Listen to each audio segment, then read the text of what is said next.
नमस्कार Pushpa test and flavours को बहुत बहुत स्वागत जनाऊँगी। आज आम बनैबा ओडिशार प्रसिद्ध आरिसा पिठा।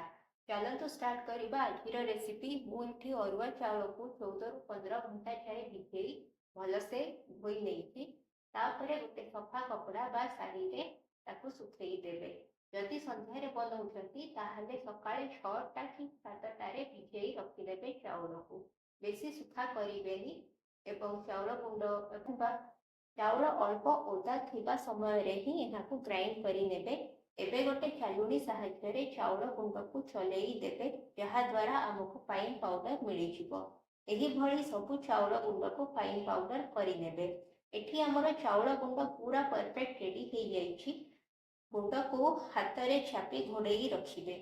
बेसी सुखी गले पिठा भल हेब नाही। एबे आमे गुड़ पाग करिबा। गुड़ कलर हिसाब रे ही आपनका पिठार कलर आसीबो। मु एठी गुड़ रे अल्प पानी देई फुटेइबी, जहा द्वारा गुड़ रे थिबा बाली सहजरे अलगा हेइ जिवो।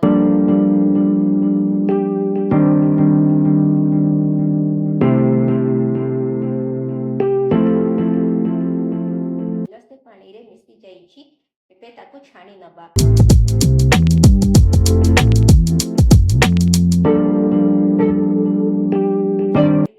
गुड़ पाग को 5 रु 10 मिनिट जाए फुटेइबा।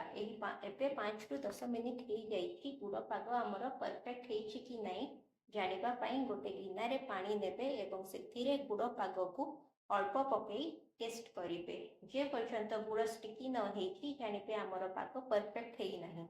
देखंतु हमर एठी गुड़ पूरा परफेक्ट कंसिस्टेंसी बनिछि। ठीक यही भली कंसिस्टेंसी आसिले जानिबे गुड़ पाग 100% परफेक्ट बनी। मु एठी गोटा पान मधुरी अड़ेइछ एवं गुआ घी को गुड़ पागरे ऐड करी नेइछि। पान महुरी टेस्ट पिठा को 2 गुणा टेस्टी करी दिए। मु एठी गोटा पान महुरी नेइछि। आपण चाहिए एहा को गुंड करिकि मध्य नै परिबे। फर्दर प्रोसेस को जिबा। गुड़ पाग हो गला परे गैस फ्लेम को ऑफ करी नेबे। एही गुड़ पागरे अल्प अल्प करी चाउल चूना पकेइबे एवं भलसे घाटी जंतुणी प्रिपेयर करिबे।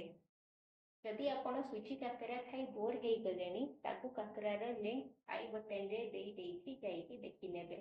देखंतु एठी हमर जंतुणी प्रिपेयर हो जाइछि।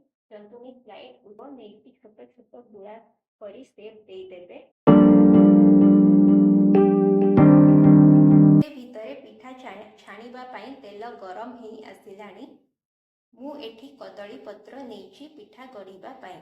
कदली पत्र रे गरम तेल को भल से स्प्रेड करी नेबे एवं ता उपरे जंतुणी को काढ़ी नेबे।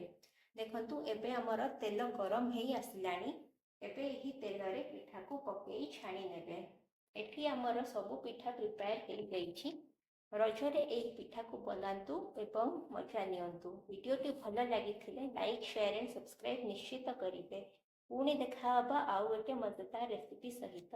धन्यवाद।